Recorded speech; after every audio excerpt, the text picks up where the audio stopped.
Ever wonder if your app is actually doing something after you tap a button? That's what Jakob Nielsen's first usability heuristic, visibility of a system status, is all about. Users should always know what's happening.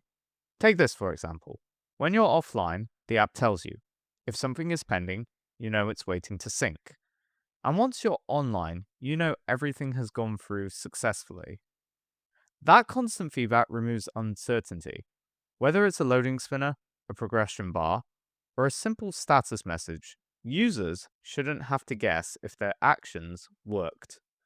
Just remember, you don't need to show every technical detail, only the information that helps people feel informed and in control. Because when users know what's happening, they trust your product. And that's exactly what a great UX is all about.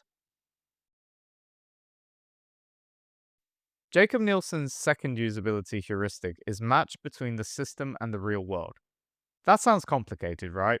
But it's actually pretty simple. Your product should feel familiar. Think about how we interact with our phones. We tap buttons, we swipe between pages, pinch to zoom, and drag items around. These gestures feel natural because they mirror actions we already understand. The same goes for the words you use. Don't try to be clever with labels. If users are looking for employee contact details, for example, staff directory is much more clearer than something like meet and greet. When your interface uses familiar language and interactions, people don't just have to stop and think. They already know what to do. And that's the goal of great UX design, making technology feel so natural that users can just focus on their task instead of figuring out your interface.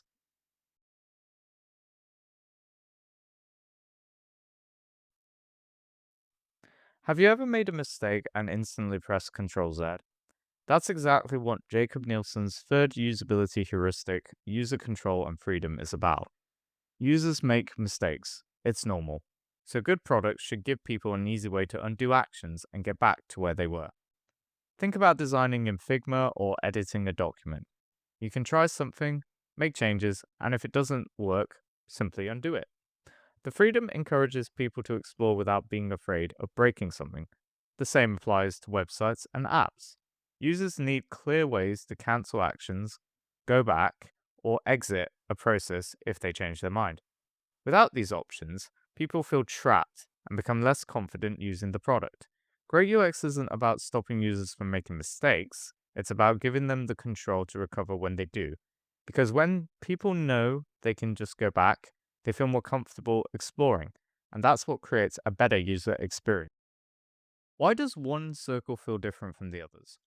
Your brain instantly notices that something doesn't match, and that's exactly why Jakob Nielsen's fourth usability heuristic, consistency and standards, is so important. Good interfaces should feel predictable. Users shouldn't have to guess whether two things work differently or what something means. Consistency comes in two ways. First, internal consistency, keeping things consistent within your own product. For example, if orange buttons means click here, don't suddenly use orange for something that isn't interactive. Second, external consistency. Following patterns users already know. Think about a shopping cart icon at an e commerce website. Most people already know what this does. As designers, we don't want users spending their time learning our interface. We want them focusing on what they're trying to achieve. We've all seen it. Someone accidentally hits reply all, and suddenly an email meant for one person has gone out to hundreds.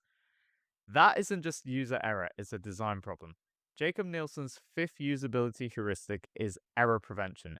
Instead of helping users recover from mistakes, the goal is to stop them making the mistakes from happening in the first place. Sometimes it's as simple as just making dangerous actions less prominent, adding a confirmation message before deleting something important, or separating buttons that could be confusing. Think about transferring money. Asking, "Are you sure?"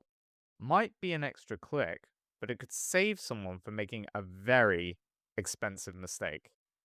As designers, we should always ask ourselves, what's the worst mistake a user could make here, and how could we prevent it?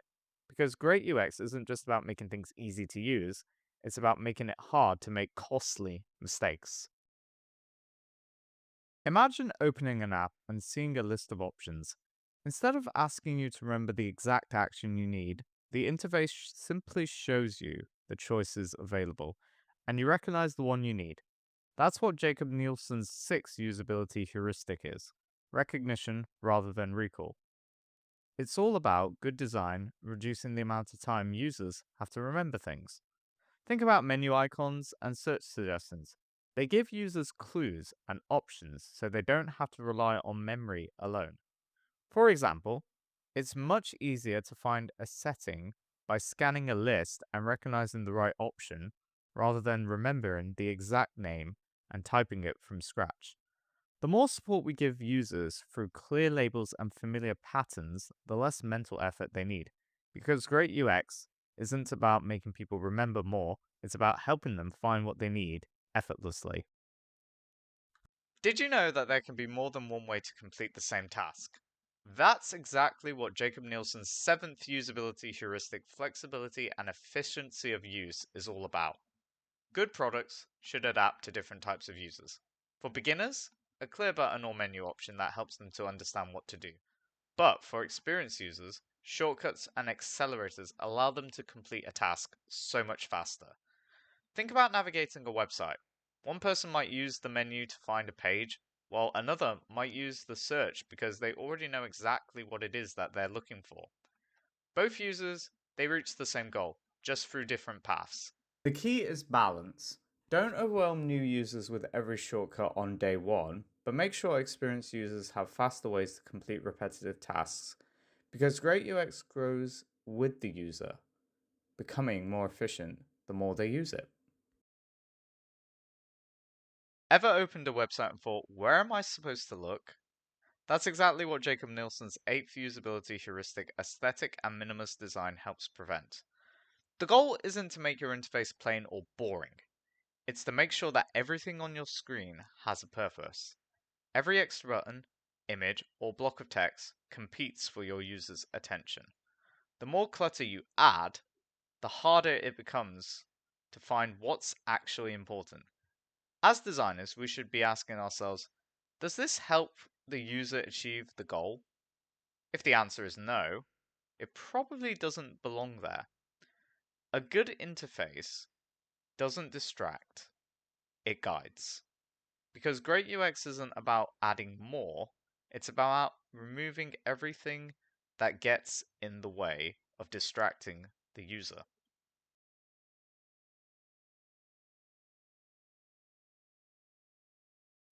We've all seen this before. You click something and you get an error message. But a good error message shouldn't just say, something went wrong. Jakob Nielsen's ninth usability heuristic is help users recognize, diagnose, and recover from errors. When something goes wrong, users need three things.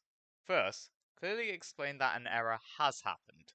Second, tell them what the problem is, using simple language. Don't show confusing technical message that only developers are going to understand. And third, help them to fix it. For example, if you forget to fill in a form field, don't just highlight the error. Tell the users where they need to do it and make it easy for them to correct. The best error message don't make users feel like they failed. They guide them towards the solution. Because mistakes happen. Great UX is about helping people recover quickly and confidently from those mistakes. Have you ever used an app and thought, where do I even start? That's where Jakob Nielsen's 10th usability heuristic, help and documentation, comes in. The goal of great UX is to make products easy to use without instructions. But sometimes users need a little bit of help. That help can come in many forms: onboarding screens, tooltips, walkthroughs, FAQs, videos, or chat support. The important thing is making help easy to find and that it's actually helpful. Don't just use a huge document to read. Help show focus on the task that they're trying to complete, explain things in simple steps, and appear it at the right moments. For example, a tooltip that appears when someone is filling in a form can be much more useful than sending them to a separate help page. Because the best help doesn't interrupt the journey, it supports it. Great UX isn't about making users figure everything out alone, it's about giving them guidance.